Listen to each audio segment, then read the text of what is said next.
1 డేలో నాకు 10,000 అయితే లాస్ అయ్యేది.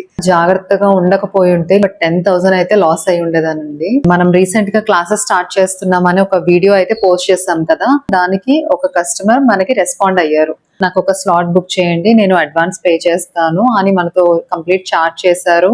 మన నెంబర్ పెట్టి ఈ నెంబర్ కి అడ్వాన్స్ పే చేయండి 5,000 ఇలా అనేసి మొత్తం 5,000 చెప్తే 15,000 చేసినట్టు స్క్రీన్ షాట్ పెట్టారు. 15,000 చేసినట్టు స్క్రీన్ షాట్ పెట్టేసి నేను బై మిస్టేక్ కొట్టేశానండి, మీరు 5,000 అడ్వాన్స్ లాగా నోట్ చేసుకుని పెట్టుకోండి, నాకు స్లాట్ బుక్ చేయండి, మిగతా 10,000 నాకు ఎమర్జెన్సీ కింద కావాలి, సో మీరు రిటర్న్ చేసేసేయండి ఇప్పుడు అని చెప్పారు. సరే అనేసి నేను ఓకే అని చెప్పాను. మనకి క్రెడిట్ అయ్యాయా లేదా అని చెక్ చేసుకుంటాను. అదే నన్ను సేవ్ చేసింది చెప్పాలంటే. ఇంకా మొత్తం హడావిడి పెట్టేస్తున్నారు అనమాట. లైక్ ఎలా అంటే తొందరగా చేయండి తొందరగా చేయండి తొందరగా చేయండి. వాళ్ళు అన్నిసార్లు అడగడం వల్ల నాకు ఇంకొంచెం డౌట్ వచ్చింది. సో నేను అకౌంట్ డీటెయిల్స్ అవన్నీ కొంచెం ట్రాన్సాక్షన్స్ ఉంటాయి కదా, అవి చెక్ చేసుకున్నాను.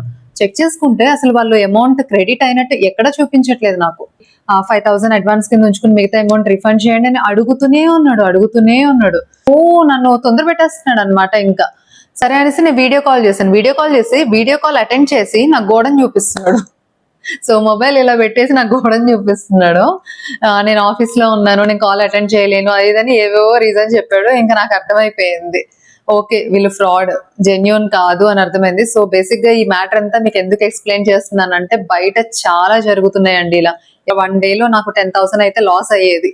సో చాలా అంటే చాలా జాగ్రత్తగా ఉండండి. ఇది ఎవరికైనా హెల్ప్ఫుల్ గా ఉంటుంది అని ఈ వీడియో చేస్తున్నాను అనమాట. చేసే ప్రతి ట్రాన్సాక్షన్, ఈవెన్ మనకి కస్టమర్ చేసినా మనం వేరే వాళ్ళకి చేసినా 1కి 2 సార్లు చూసి మరీ చేయండి. Thank you.